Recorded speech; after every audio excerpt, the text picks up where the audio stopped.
JNN is brought to you by Honey's Air and Solar and Battleground Games. Today on JNN, we take a look at a student-driven approach on debating environmental issues. We also check out a local craft event. Then Austin Turley opens Winter Sports Box. Finally, we take a look at a new business that opened just in time for the holiday season. All this and more on today's JNN.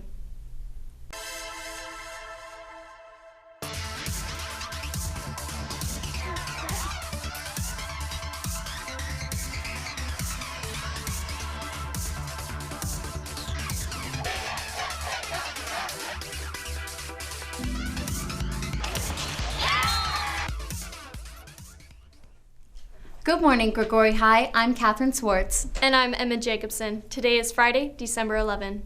It's the week before finals, but there's still a lot to cover before winter break. So let's get started.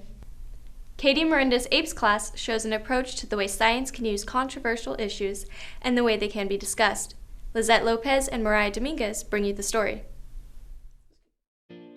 Typically, high school students never get the chance to debate issues that involve their community. Mrs. Miranda gives that chance to each of her AP Environmental Science classes during the agriculture unit of the course. The prompt is that our city of Ponder is determining whether or not the use of safe ion is okay to spray in our city. I'm from the Ponder Heritage Society. I was prompted to vote for the use of the pesticide in question, so we had to prepare, and then we had to come in character, and we had to present accordingly. This debate helps the students attain an understanding of what they may experience in the future while getting the students actively involved in their learning. I was a parent in the debate. I was supposed to be against Raytheon because it affected our children. According to AP Environmental Science teacher Katie Miranda, the debate is useful to her students because it gives them practical experience to draw from in the future. It gives them an opportunity to have an open mind, and with the open mind, they can see that there are always two sides to each issue. It's a really fun activity because to see the kids as engaged as they are, it's really a fun thing to do as a teacher. And also, it gives the opportunity for the students to express themselves. This has been Lizette Lopez and Mariah Dominguez reporting for JNN. Thanks, ladies. Modesto held its third annual Indie Crafters Market, Mod Shop, on November 28th. Justin Yang and Emma Jacobson bring you the story. The third annual Mod Shop was held in downtown Modesto on November 28th. Mod Shop is an indie crafters market where artists can showcase and sell their art and other works to the public. This year's Mod Shop featured many artists of all age groups from around the area. I'm selling succulents. That's kind of my motto. Like, I love plants and nature. I've done succulents for a long time, and I just know the life of succulents and how they can grow and what's the best habitat for them to live in. I've done multiple succulents before, and I sold other stuff at different events. A wide array of works are sold throughout the market every year, from plants to ceramics. I started doing ceramics in 1972. When I first started doing ceramics, I had finished my political science degree. It was very much intellectually driven and oriented into my head and all thinking. And then when I started doing ceramics, this was something that was extremely physical. It was into my body. And the nature of clay is interacting on a very physical level and visceral. And it kind of just all of a sudden opened up some other pathways in myself in terms of being a person. It just grabbed me, and I said, I'm going to do this forever, and as long as I can anyway. So I got hooked. Mod Shop is not just an event for artists to sell and show off their craftsmanship. It has also become a place where they can spread their passion for art in the Stanislaus County. I am the president of Most Poetry and the Poet Laureate of Modesto. We're here kind of as a public service to promote poetry throughout Stanislaus County. We have a really active poetry scene in Modesto, so we kind of brought everybody together to work to get poetries into schools and senior centers and that kind of thing. One thing we thought would be really fun would be to do poetry on the spot. So these are called high cubes. And so they are blocks that have letters or words all over them. People choose 5 words that appeal to them, and then I write down those words and I type up a poem on my trusty typewriter, and we go from there. And it's a lot of fun to have to put together a working poem in under 10 minutes, and to promote Stanislaus County through poetry, because Stanislaus County gets a bad rap, and people think there's not art here, and clearly all over tonight there's art all over the place, and there's always poetry. Although this year's Mod Shop has already passed, you can find some of the same vendors and similar wares at Modesto's third Thursday Art Walk on December 17th. This has been Justin Yang and Emma Jacobson reporting for JNN. We break from today's broadcast show to bring you this news. JNN is beginning its recruitment drive for next year's staff. Have you ever thought of joining JNN? Ever wonder if it's a good fit for you? JNN is organizing a series of meetings and workshops aimed at informing students who might want to learn what it means to be part of a broadcast team. That's a broadcast team. There's another one, and another. You see yourself in there anywhere? Come to a meeting today at the beginning of lunch in C114. Find out if JNN is in your future. 10-minute meeting. What do you have to lose? I am Aaron Ramirez, and I am not a member of JNN, but I have a voice that people want to hear. That's why they asked me to do this spot. Now, back to today's show. The Career Technology SLC is selling t-shirts and hoodies. The t-shirts are $10 and the hoodies are $25. See Allison Kuykendall in the N building for more information. And now, Austin Turley opens the JNN Winter Sports Box. What's up, Jags? I'm Austin Turley, coming to you from the JNN Winter Sports Box. First up, wrestling.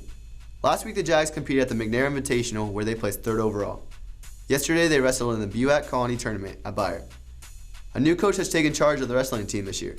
I spoke to Coach Rick Quinones on Wednesday. Let's take a look.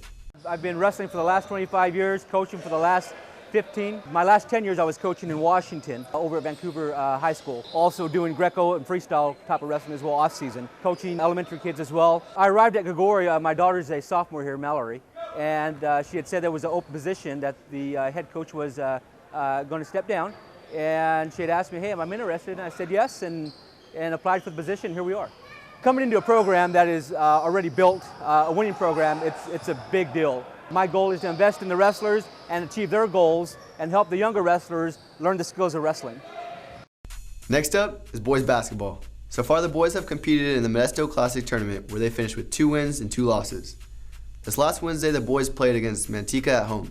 The Jags lost 53-33. I checked in with Coach Vandermolen after the game. Right now, we're just trying to get better every day, and we're trying to work hard every possession. We're trying to speed it up. We're going to try to play faster, smarter. We're going through some trials now. We lost Big Blake, so we're making an adjustment there from losing all that size.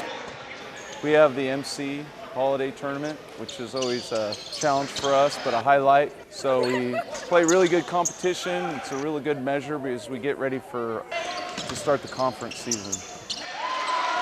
And we play Bayer on the 18th, and I expect everybody to be here. Right, Demetrius? That's right. Do you like the team, Demetrius? I love this team. Last night they faced East Union, but the results came in too late for their support. Check out JagNews.net for the score. The boys meet Golden Valley on the 14th, and league opens up next Friday versus Bayer at home. On to girls basketball. Our Lady Jags finished in 2nd place in the Houston tournament last week. The Jags suffered a tough loss against Pittman on Tuesday. Final score, 56-34. We checked in with Coach Marissa Scholl after the game. We started out okay. We had a little bit of intensity in the beginning, which we've been doing, and then it seemed like we got to about 10 points or 12, and once we get to that point, we had a hard time coming out of the hole. Pittman's a really good team, very aggressive on defense. That played into their win tonight. We have a ton of heart on this team, and that's what's kept us in a lot of these games. They work hard, but as far as things we need to work on taking care of the ball, not making the turnovers, and executing the plays when they're supposed to be executed. The Jags are currently playing in the Modesto Christian Tournament. Stay tuned to JagNews.net for updated scores. The Lady Jags will be opening up league next Friday in Byers Gym. Well, that's it for your JNN Sports Box this week. I'm Austin Turley, signing off. Back to you, Catherine. Thanks, Austin. Cocoa and Cram will be held next Monday and Tuesday, December 14th and 15th. On Monday, math will be in the NPR and history will be in L101. On Tuesday, English will be in the NPR and science will be in L101. Today is the final day to purchase tickets to tomorrow night's Winter Formal for $40 in the SBO. Each ticket comes with a free picture package. Photographers will be in the gym starting at 5 p.m. The coolest place in town just opened in Modesto. Anaisa Medina and Leonela Moda bring you the story.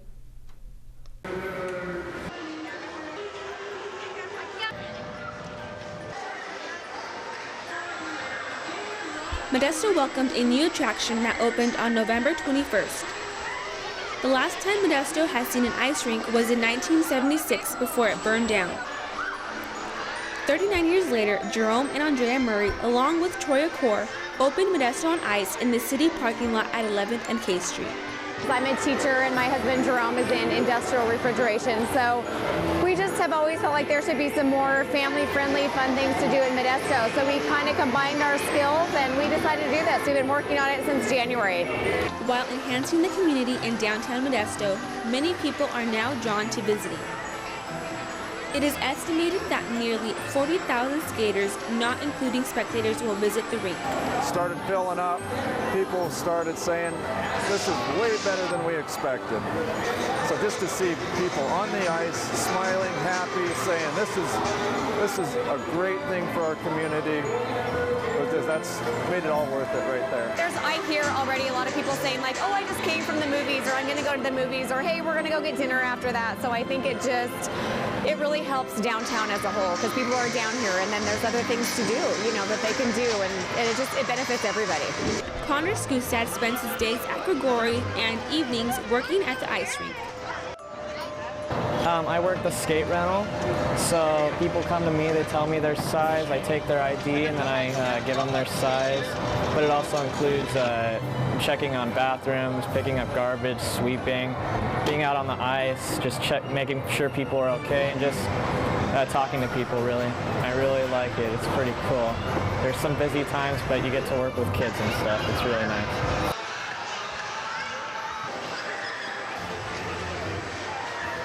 This has been Anaisa Medina and Leonela Moda reporting for JNN.